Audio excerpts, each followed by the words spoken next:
বন্ধুরা, তোমরা কেমন আছো? আশা করি তোমরা খুব ভালো আছো। আমিও খুব ভালো আছি।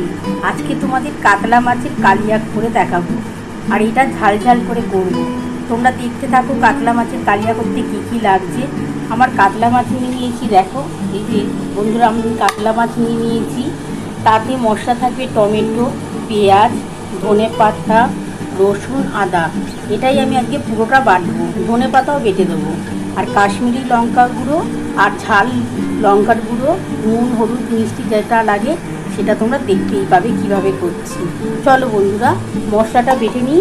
দেখো মশলাটা কী বাটছি। আমি সমস্ত মশলা একসাথে বাটবো। আদাটা দিয়ে দিলাম, রসুনগুলো দিয়ে দিলাম, টমেটো দিলাম, একটা পেঁয়াজ গোটা এই 4 টুকরো করেছিলাম, এটা আমি দিয়ে দিলাম। আর এই যে ধনে পাতাটা বাটা করবো, এটা আর পরে এমনি না, এটা বেটে দেবো। এই কাতলা মাছের কালিয়ার কিন্তু টেস্ট এই ধনে পাতাতেই বেড়ে যাবে। চলো বন্ধুরা, মশলাটা বাটা যাক। বন্ধুরা, আমি কড়াটা বসিয়ে নিলাম, আর এর মধ্যে সর্ষের তেল দিয়ে দেবো। পরিমাণ মতন সর্ষের তেল দিলাম। কাতলা মাছটা যতটা হবে পরিমাণ ততটাই কিন্তু তোমরা দেবে। আমার 5 পিস মাছ আছে, কিন্তু একটু সাইজে বড়, তার জন্য একটু তেলটা বেশি দিতে লাগবে। আর দেখো মশলা কি বেটে নিলাম বন্ধুরা, তোমরা তো দেখেই নিয়েছো, সমস্ত মশলাই বেটেছি।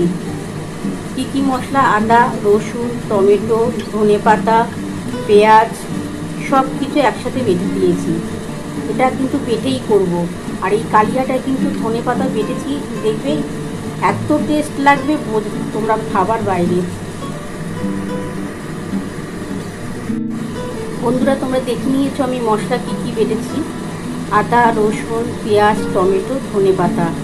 এই ধনে পাতাটা যখনই বাটা হয় না, কাতলা মাছের কালিয়াটার টেস্ট অনেক গুণ বেড়ে যায়। তোমরা বাড়িতে এইভাবে একবার করে খেও। যদি তোমাদের ভালো লাগে অবশ্যই কমেন্ট বক্সে আমাকে জানিও। বন্ধুরা দেখো, আমার তেলটা গরম হয়ে গেছে, আমি কিন্তু এবার মাছটা ভেজে নেব। আর এইটা একটু ঝাল ঝাল হবে। কাতলা মাছের কালিয়া ঝাল ঝাল খেতে হেভি লাগে।